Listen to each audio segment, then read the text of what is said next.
Wah, ngeri banget nih. Ini tuh cerita paling ngeri yang pernah gue bawain di TikTok. Percaya nggak, ada bapak-bapak dari Jawa Tengah mencuri kepalanya mayat pakai mulut.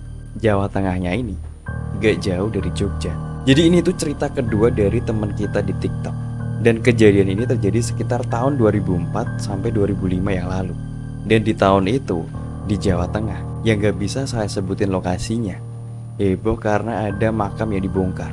Yang diduga orang yang membongkar itu lagi ngelakuin ritual buat nyari ilmu. Sampai akhirnya dari pihak kepolisian melakukan investigasi soal kajian pencurian kepala jenazah. Dan selang beberapa waktu, akhirnya si pelaku pencurian ketangkap.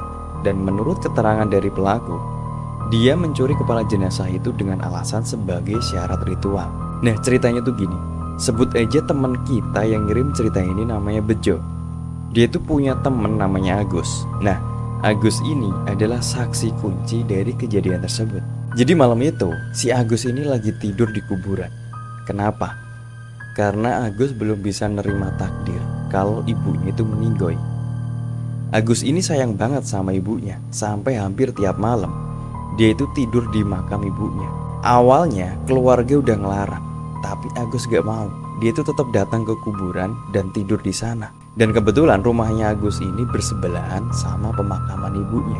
Nah, suatu malam nih, pas Agus lagi tidur di makam, tiba-tiba dia itu kebangun. Gak tahu karena apa, tapi yang jelas dia itu ngelihat ada orang masuk ke pemakaman. Nah, yang bikin si Agus ini ketakutan dan akhirnya sembunyi, itu dikarenakan si orang yang masuk itu gak jalan, tapi merangkak kayak hewan. Orang itu lalu berhenti di salah satu kuburan. Dan Agus nggak tahu ya itu kuburan siapa, karena pada waktu itu Agus ini masih SD. Dia sembunyi di balik batu nisan sambil ngintip.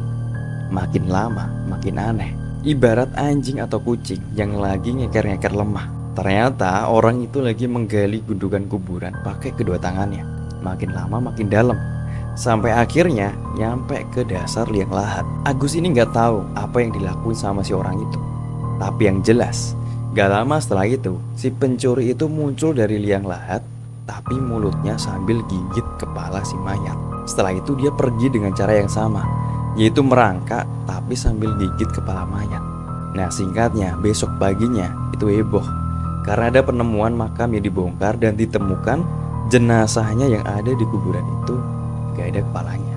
Setelah ditelusuri, ternyata jenazahnya itu meninggoy di hari Selasa Kliwon. Dan itu adalah salah satu syarat si pencuri buat ngelakuin ritualnya.